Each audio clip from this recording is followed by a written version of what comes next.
March Madness 2015, day one from the round of 32, the second game of day one of the round of 32. Out of the Midwest region, we had the 8-seeded Cincinnati Bearcats versus the number 1-seeded Kentucky Wildcats. So it's the Bearcats and the Wildcats going at it. And this game was actually pretty close. And the Bearcats gave Kentucky all they could handle. As this game was going back and forth, these two teams were trading the lead in the first half. Then with 3:43 on the clock before halftime, Shaquille Thomas made a dunk to put the Bearcats up by 3 points at the score 24-21. But then Kentucky finished off the half strong with a 10-0 run. Started off by Devin Booker, then Willie Cauley-Stein. And Willie Cauley-Stein got an and one. Then Tyler Eunice and then Aaron Harrison hit the three-pointer with less than a minute left before halftime. They would put Kentucky up by 7 with the score 31-24 going into halftime. So that 10-0 run to close out the first half by Kentucky puts them up by 7 when they were trailing by 3 late in the first half. Some timely three-point shooting by Kentucky in this game, as it seemed like when they needed something to really cement the momentum, there was a three-pointer by Kentucky. They didn't make a lot of three-pointers in this game, as Kentucky actually only made 4 three-pointers, but every time they did make a three, it seemed to really count. And in the second half, about 4.5 minutes into the second half, the Bearcats were within 3 points when Octavius Ellis hit a jumper to make it 35-32. But then Kentucky responded with a couple of jumpers, a jumper and a layup, Willie Cauley-Stein and then Devin Booker.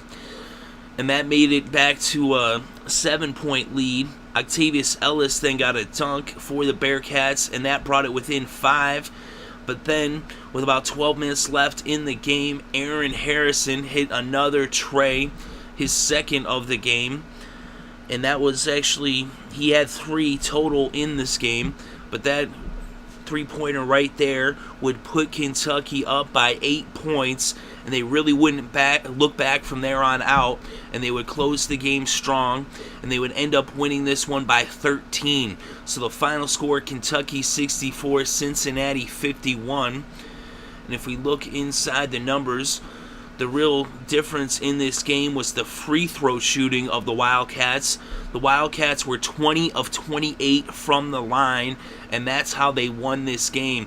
Because if you look at the other categories, they were shooting abysmally, only 37% from the field, only 26.7% from downtown.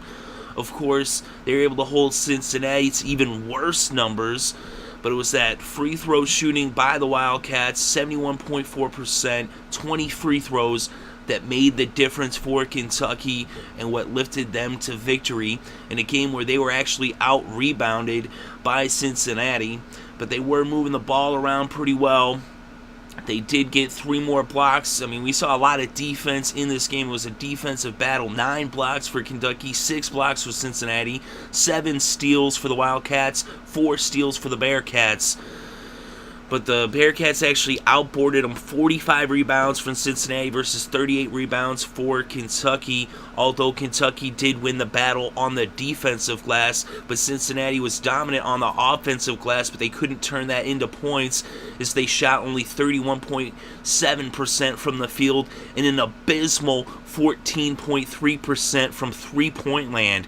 And that's what really led to the demise of Kentucky in this game, and is the reason why they're exiting the tournament. Of course, up against what is the favorite to go all the way in many polls and among many experts in analysis is Kentucky. They're the top team. So Cincinnati, they hung in there, but Kentucky was just too much for them. Not really any big stat lines. Of course, 2 of the starters for the Wildcats were in double digits, almost 3, as Willie Cauley-Stein had 9 points, just 1 point shy of having double-digit scoring. He had 2 rebounds, 1 assist, a steal, and 2 blocks.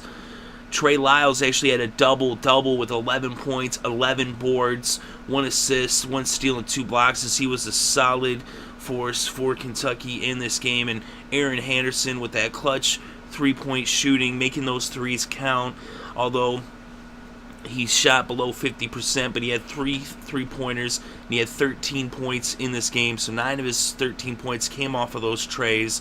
He had 2 boards and a steal. And off the bench, Tyler Ulis had 9 points coming off the bench and 3 boards. So a good performance by him. And Devin Booker with 6 points off the bench as well with 4 boards. And Dakari Johnson, 3 points and 3 boards with an assist, a steal, and a block off the bench. Ulis also had 5 assists and 3 steals as well. And Karl-Anthony Towns, he had 8 points and 7 boards and 3 blocks coming off the starting 5. But Kentucky holds on to win this one, as the Bearcats were giving them a scare early, but Kentucky ends up running away with it and winning by double digits in the second half and at the end of the game, as they're going to be moving on in the Midwest region, and they're going to be waiting to see who they will face in the Sweet 16 as they advance in March Madness. They're going to be facing the winner of Maryland versus West Virginia. The 4 and 5 seeds are going at it tomorrow, Sunday, March 22nd at night. That's a late game. It's going to be around 8:30. But Kentucky will be keeping an eye on that to see who they face next week, as they will be facing the winner in 5 short days on March 26th, this coming up Thursday. So keep an eye out for that, and we will keep you updated on all the games and all the results and all the action in March Madness. But as for this one, Kentucky is victorious, and they move on to the Sweet 16 as they're dancing in Kentucky with the final score: Kentucky 64, Cincinnati 51.